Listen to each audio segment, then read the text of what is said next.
ये गाड़ी की चाबी कहाँ लेकर जा रही हो? ओहो, तुम्हें तो मैं बताना ही भूल गई। भाई को देने जा रही हूँ ये गाड़ी की चाबी। वो क्या है ना कि उसने मम्मी पापा के साथ हरिद्वार जाने का प्लान बनाया, तो कह रहा था कि दीदी गाड़ी दे देना। कोई ज़रूरत नहीं है, उसे बोलो बस या कैब में चला जाएगा, चाबी वहाँ रखो। अरे जब घर में गाड़ी है तो कैब या बस से जाने की क्या जरूरत है? गाड़ी हमारे लिए है, उसके लिए नहीं जो जब मन किया मुँह उठा के चले आए मांगने के लिए। अरे वो लोग बस में जाएंगे, परेशान हो जाएंगे, इसलिए गाड़ी दे रही हूँ। देखो ऐसा है, मैंने कोई कैब सर्विस नहीं खोल रखी जो ऐसे किसी को भी अपनी गाड़ी दे दूंगा। देखो तुम ना सोच समझ के कुछ बोला करो। किसी और को नहीं दे रही हूँ, अपने भाई को ही दे रही हूँ। नमस्ते दीदी। नमस्ते जीजा जी। भाई तू यहाँ आ, बैठ ना। हाँ दीदी, वो मैं मार्केट आया था तो सोचा आप लोग से भी जरा मिल लेता हूँ। अब खाना खा के जाइयो। नहीं नहीं दीदी, खाने वाने की कोई नीड नहीं है, मैं चलता हूँ। क्या है ना, घर पे कोई भी नहीं है। अच्छा चल ठीक है। सुनो, वो तुम्हें कल ऑफिस से चॉकलेट का डिब्बा मिला था ना, वो ले आओ, ये अपने बच्चों के लिए ले जाएगा। ला रहा हूँ।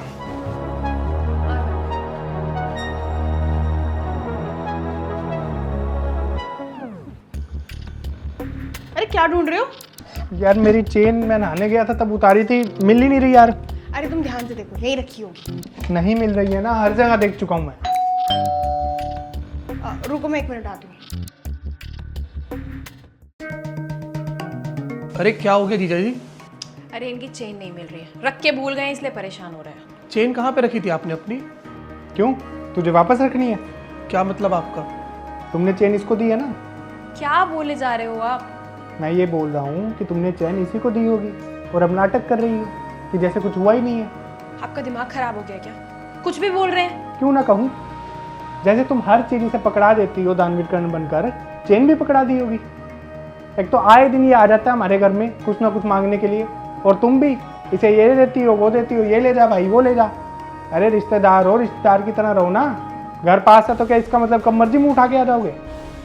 गोपाल, जुबान संभाल के बात करो। अभी तो मैंने कुछ बोला नहीं है। इसे इतनी भी शर्म नहीं है कि बहन के घर पर ऐसी चीजें मांगने के लिए नहीं आते हैं, और आज तो हद ही हो गई, चेन लेकर चला गया चोर का। गोपाल! दीदी, जीजा जी को कुछ मत बोलो, आप। घर जा रहा हूँ मैं।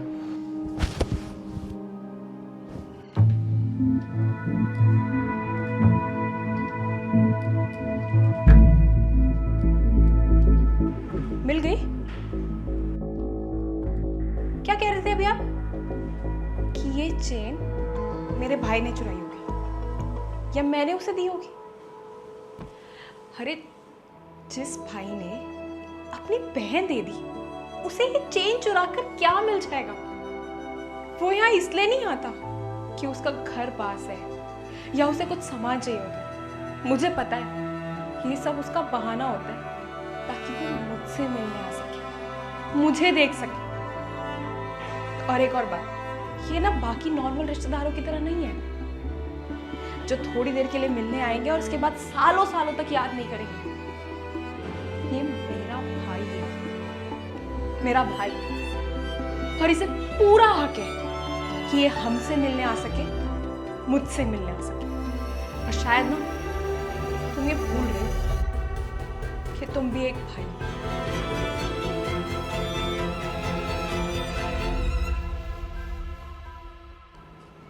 सॉरी अनुराग, मुझे माफ़ कर दो, मैंने बिना सोचे समझे तुम्हें कुछ ज़्यादा ही बोल दिया। आप माफ़ी क्यों मांग रहे हैं? आप तो मेरे से बहुत बड़े हैं, और वैसे भी रिश्तों में गलतियां नहीं देखी जाती, रिश्तों में तो प्यार देखा जाता है ना। आप लोग आइए ना, मैं आप लोग के लिए गोलगप्पे लेके आया था, आइए खाते हैं। चल।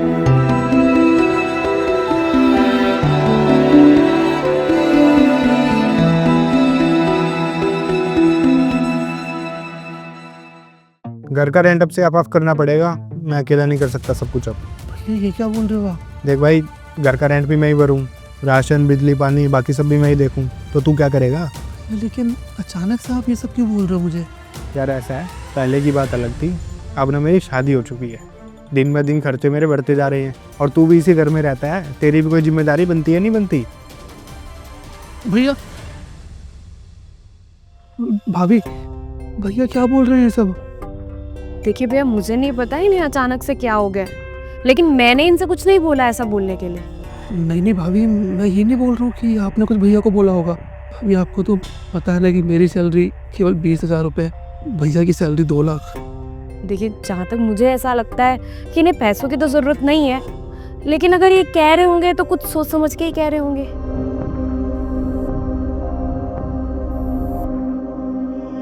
भैया वो घर का रेंट कितना जाता है?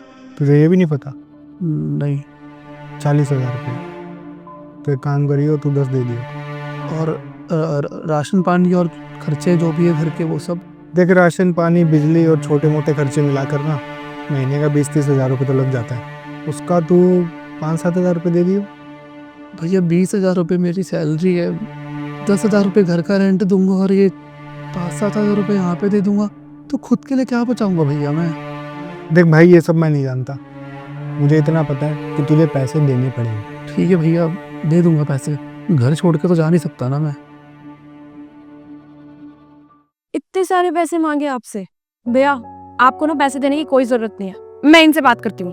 नहीं भाभी, आप कुछ मत बोलना भैया को, मैं ही कुछ कर लूंगा अब। अरे भैया, आपकी सैलरी अभी कितनी सी है, उसमें से अगर इतने सारे पैसे दे दोगे तो फिर आपके पास क्या बचेगा? आप अपने खर्चे कैसे चलाओगे? भाभी, एग्ज़ाम की तैयारी करूंगा, पढ़ूंगा, एग्ज़ाम क्रैक करूंगा, ताकि कंपनी वाले मुझे प्रमोट कर दे और मेरी सैलरी बढ़ा दे।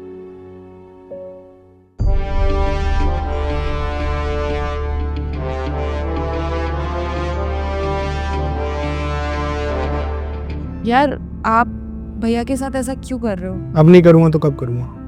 देखो, हमारी शादी को 2 साल हो गए हैं, मैंने आज तक आपसे ऐसी कोई बात नहीं कही है, और ये सब करने से पहले ना तो आपने मुझे कुछ बताया, ना मुझसे कुछ पूछा।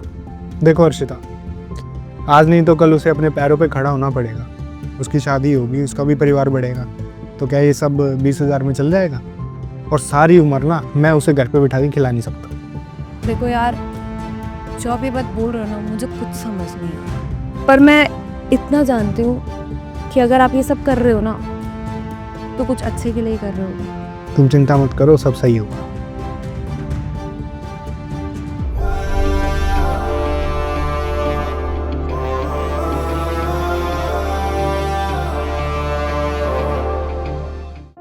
भैया, मैं पास हो गया।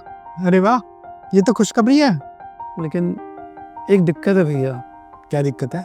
वो ट्रेनिंग के लिए मुझे बेंगलोर जाना होगा और कुछ पैसे भी लगेंगे वहाँ जाने के लिए। हाँ, तो मैं देता हूँ ना तुझे। अरे नहीं नहीं भैया, आप क्यों ही दोगे मुझे पैसे? अरे यार, 6 महीने से जो तू मुझे पैसे देता था ना, 17,000 हर महीने, वो मैंने कहीं खर्च नहीं किए, वो मैंने बचा के रखे हैं, और अब वो तेरे काम आएंगे। भैया, अब समझ में आ गया मुझे कि आप जो भी करते थे ना मेरे साथ, बिल्कुल सही करते थे। अगर आप मेरे साथ ऐसा नहीं करते ना, तो शायद आज मैं इस मुकाम पे नहीं पहुंच पाता। थैंक यू भैया, थैंक यू सो मच। अगर आप नहीं होते ना, तो मैं वही 20,000 की नौकरी कर रहा होता बस। अब छोड़िए, सब टाइम में इन बातों का नहीं है, तू जाके पैकिंग वैकिंग कर। हाँ भैया, ठीक है, मैं पैकिंग करता हूँ।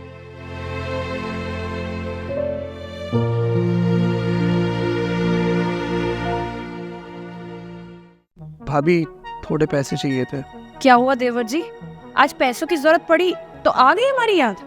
नहीं। अरे क्या हुआ, कौन है? अरे अनुराग, तू कैसे है? पैसे मांगने आया है? तुम्हारे पास नोट छापने की मशीन लगी हुई है ना, उसमें से नोट छाप के लेके आओ और इसको दे दो। क्या बोल रही हो? यहीं पर है वो, सुन लेगा।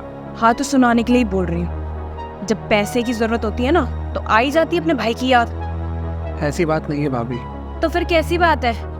उस दिन तो बड़े अकड़ में गए थे, जैसे कभी दोबारा हमसे मिलने की जरूरत भी नहीं पड़ेगी। अरे नौकर बना के रख दिया मेरे को। हाँ, अब नहीं रहना मुझे तुम दोनों के साथ। जब देखो ये सामान ले आओ, वो सामान ले आओ। अब ना मेरी बात ना कान खोल के सुन लो, मेरी ना बहुत अच्छी जॉब लग चुकी है और सैलरी भी बहुत अच्छी है। ये घर छोड़ के मैं और मेरी बीवी दोनों जा रहे हैं। हम लोग लेंगे अपना एक नया अलग फ्लैट और वहीं पे रहेंगे। अब तुम दोनों की ना मुझे कोई भी जरूरत नहीं है। जा रहे हम लोग यहाँ से।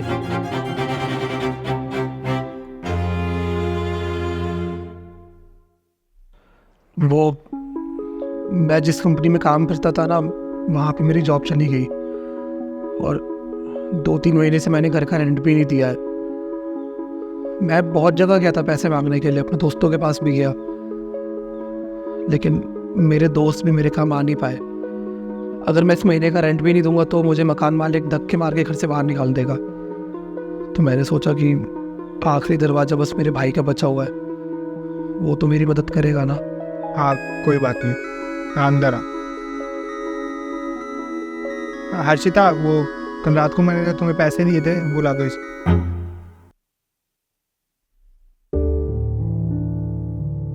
और बता, बीवी कैसी है तेरी? ठीक है भैया। वो मैंने हीर को भी बोला था यहाँ पे आने के लिए, लेकिन उसने मना कर दिया। मैंने उसे बोला कि अगर हम भैया भाभी से चल के माफ़ी मांगेंगे तो वो लोग माफ़ कर देंगे हमें, लेकिन आप लोग से नज़र मिलाने की हिम्मत नहीं है हम में। और काम का कुछ सोचा है? पिछले महीने में 5 कंपनी में इंटरव्यू दे के आया हूँ, लेकिन अब तक कहीं से भी कॉल नहीं आया मुझे। लेकिन भैया मैं कोशिश कर रहा हूँ, बहुत जल्दी जॉब मिल जाएगी मुझे। ये लो पैसे, उधारी के पैसे हैं, एहसान नहीं कर रही हूँ। ब्याज के साथ पूरे पैसे चाहिए मुझे। ये क्या बोल रही हो हर्षिता तुम? पैसे दे दिए वही काफी नहीं है? छोटा भाई है ये मेरा, माँ बाप के जाने के बाद इसके माँ बाप होने का फर्ज मुझे ही निभाना है। और अगर ये मुझसे मदद नहीं मांगेगा तो बाहर जाके किससे मदद मांगेगा? अब क्या जिंदगी भर माँ बाप होने का फर्ज ही निभाते रहोगे क्या? अरे इतना बड़ा कर दिया, पढ़ा लिखा दिया, शादी कर दी, इस काबिल बना दिया ना कि अपने और अपने परिवार का पेट पाल सके। अब क्या इसके आने वाले बच्चों का भी पेट तुम ही पालोगे क्या? भाभी मैं ये पैसे वापस कर दूंगा। ऐसे भी आप दोनों ने बहुत कुछ किया मेरे लिए, और बहुत एहसान है मेरे भाई के और मेरे भाभी के मुझ पे, लेकिन अब से मैं आप लोग का एहसान नहीं लूंगा। मैं मेहनत करूंगा, कमाऊंगा, नौकरी ढूंढूंगा, लेकिन आपके पैसे मैं कहीं से भी वापस कर दूंगा। हो सकता है भाभी कि मैं पैसे एक बार पे वापस ना कर पाऊं, लेकिन हर महीने थोड़े थोड़े करके मैं आप लोग के पैसे सूद समेत वापस करूंगा। चलता हूं भैया।